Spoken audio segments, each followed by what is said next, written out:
जय हिंद बच्चों। देखिए इस क्लास में हम कक्षा 10 विज्ञान इसमें हम पढ़ेंगे वियोजन अपक्रिया के बारे में। और हमने आपको इसमें एक अपक्रिया बता दिया, रासायनिक अपक्रिया के प्रकार में हमने आपको संयोजन अपक्रिया के बारे में बता दिया।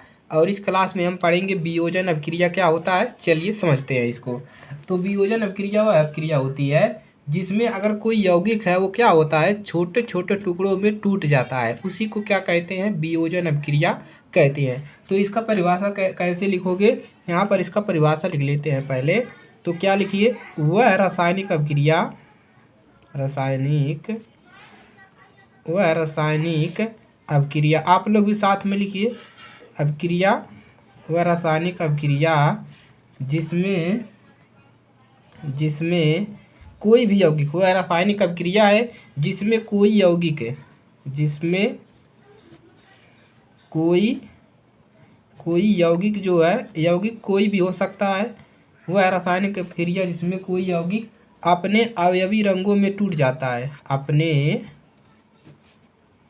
अवयवी रंगों में टूट जाता है। किसमें टूटता है, अवयवी रंगों में नहीं, कर लिखिए अपने अवयवी तत्वों में टूट जाता है, अपने अवयवी रंगों में टूट जाता है, वियोजन अपक्रिया कहलाती है। वियोजन अपक्रिया कहलाती है। यह अपक्रिया जो होती है वो कैसे संपन्न होती है, तो यह अपक्रिया ऊष्मा और प्रकाश द्वारा संपन्न होती है। अपक्रिया कैसे संपन्न होती है, यह अपक्रिया ऊष्मा, अगर हम उसको ऊष्मा दें, यानी कि उसको हीट करें, ऊष्मा दें या उसको प्रकाश दें, तो अपक्रिया कैसे हो जाएगी, ऊष्मा एवं ऊष्मा प्रकाश द्वारा संपन्न होती है, द्वारा संपन्न होती है। तो वियोजन अपक्रिया क्या, इसका क्या परिभाषा है, एकदम आसान है, सिंपल है, कोई एकदम याद कर लोगे, कोई दिक्कत नहीं होगा। क्या लिखोगे कि वह रासायनिक अपक्रिया है जिसमें कोई भी यौगिक है वह अपने अवयवी तत्वों में क्या है, टूट जाता है। अगर अवयवी तत्वों में अथवा अवयवी तत्वों, अथवा यहाँ पर लिख लीजिए, अथवा इसके आगे लिख लीजिए, अथवा छोटे छोटे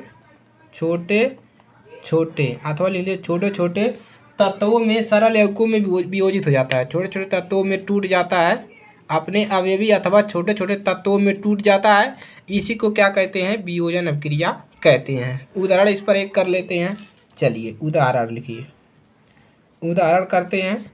यहाँ पर हमने उदाहरण ले लिया, देखिए हमने ले लिया Fe फेरस और SO4, ये हो गया फेरस सल्फेट, ये फेरस सल्फेट है। और ये देखिए एक कोई भी यौगिक है, ये कैसा है, फेरस सल्फेट एक यौगिक है।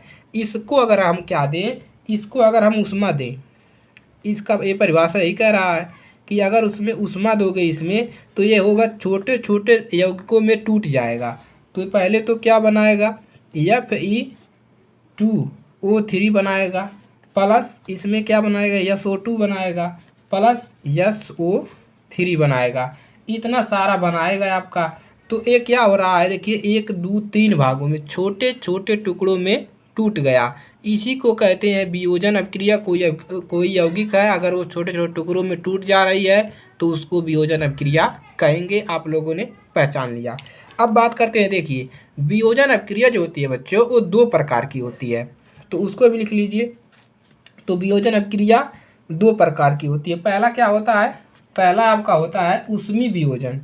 क्या होता है, ऊष्मी वियोजन होता है, ऊष्मी वियोजन होता है।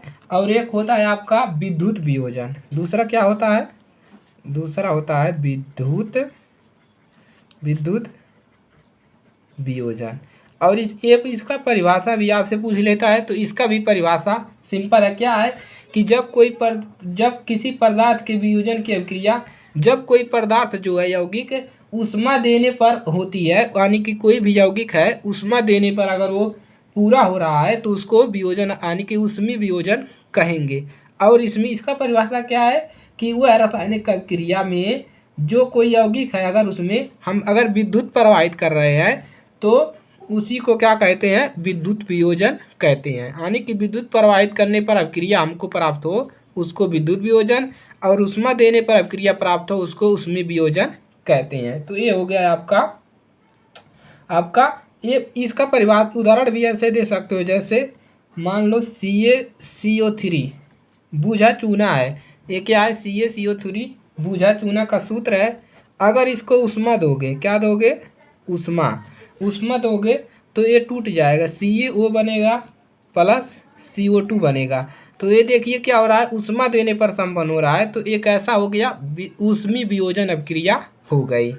इसी प्रकार से अगर कोई विद्युत देने पर हो रहा है तो विद्युत वियोजन हो जाएगी। तो ये है आपका वियोजन अभिक्रिया, इसको तैयार कर लीजिए, एकदम सिंपल है, कोई दिक्कत नहीं है।